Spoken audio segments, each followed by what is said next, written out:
आप देख रहे हैं उत्तराखंड लाइव न्यूज, खबरों की सच्चाई तक। AR पाठशाला लेकर आया है ऑनलाइन ऑफलाइन होम ट्यूशन सेवा, वो भी एक्सपीरियंस और वेरीफाइड टीचर के साथ। क्लास 1 से क्लास 12 तक। इंतजार किस बात का, आज ही अपनी फ्री डेमो क्लास बुक करें और अपने बच्चे के सपनों को सही दिशा दें।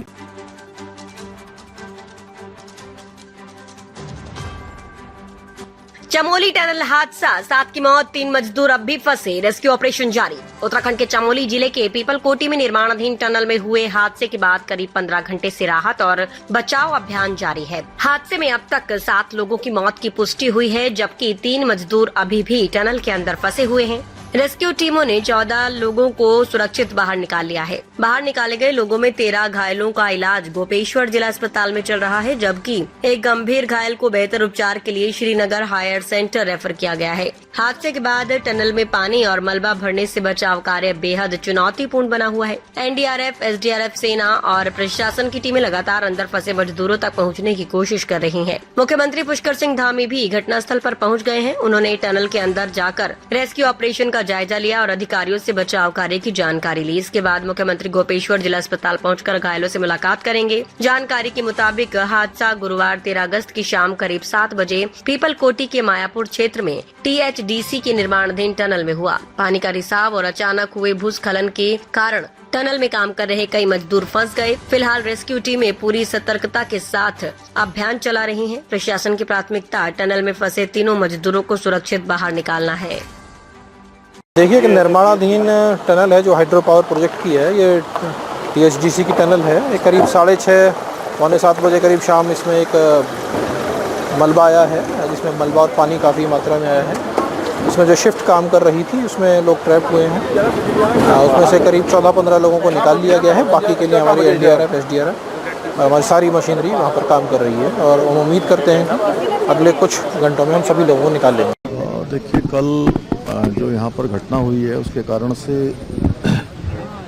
जो कुल 22 लोग, ऐसा अनुमान यहाँ पर बताया गया कि 22 लोग कुल काम कर रहे थे। उसमें से 3 लोगों को छोड़ के बाकी सभी लोग रेस्क्यू हो गए हैं और जो गंभीर रूप से घायल हैं उनको यहाँ एडमिट किया है अस्पताल में। और कुछ लोगों के लिए बेस में भी बात की गई है कि बेस में अगर जिनको भेजना है बेस में भेजा जाएगा।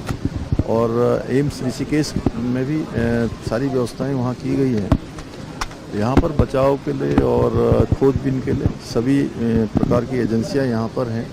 NDRF भी है, SDRF भी है, ITBP के लोग भी हैं। उत्तराखंड के जो हमारा आपदा प्रबंधन डिपार्टमेंट है वो सारा का सारा यहाँ पर काम कर रहा है। अन्य एजेंसियाँ, जिला प्रशासन लगातार काम कर रहा है। प्रभारी मंत्री के रूप में यहाँ के श्री भरत सिंह चौधरी जी हमारे राज्य सरकार की तरफ से कल से यहाँ पर हैं। और अभी अंदर चूँकि ये काम चल ही रहा है, पानी काफ़ी आया हुआ है, मलबा भी काफ़ी है। हमारा प्रयास है कि सभी को जल्दी से जल्दी निकाला जाए और जो समुचित इलाज है वो समुचित इलाज करवाया जाए।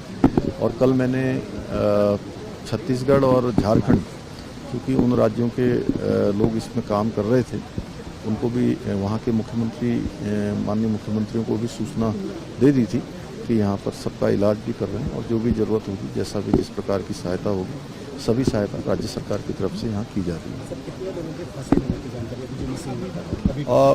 कुल 22 लोग बताए थे और उसमें से 19 लोग आ गए हैं, जिसमें से कुछ लोग क्योंकि नहीं बच पाए और जो घायल हैं उनका इलाज चल रहा है। उनको ठीक प्रकार से ठीक करने के लिए हर तरह के जितने भी संसाधन हो सकते हैं वो सब किए जा रहे हैं।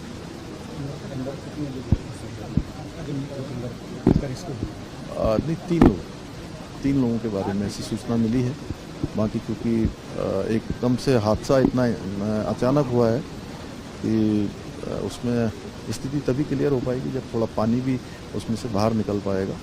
और कल आदरणीय गृह मंत्री जी ने इस पर पूरी जानकारी ली और हर संभव उन्होंने भी सहायता का आश्वासन दिया था। रात को क्योंकि वो बार बार इसकी चिंता कर रहे थे, उन्होंने कहा कि जो भी भारत सरकार की तरफ से सहयोग किया जाए।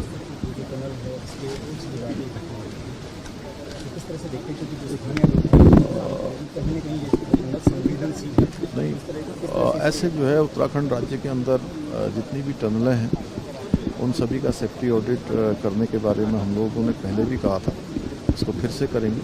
और फिलहाल अभी तो हमारा पूरा ध्यान है कि जो भी लोग घायल हुए हैं, जो लोग अभी जिनको रेस्क्यू किया जाना उनको रेस्क्यू किया जाए। सबसे पहली प्राथमिकता हमारी सबकी जान बचाई जाए, सबको सुरक्षित किया जाए।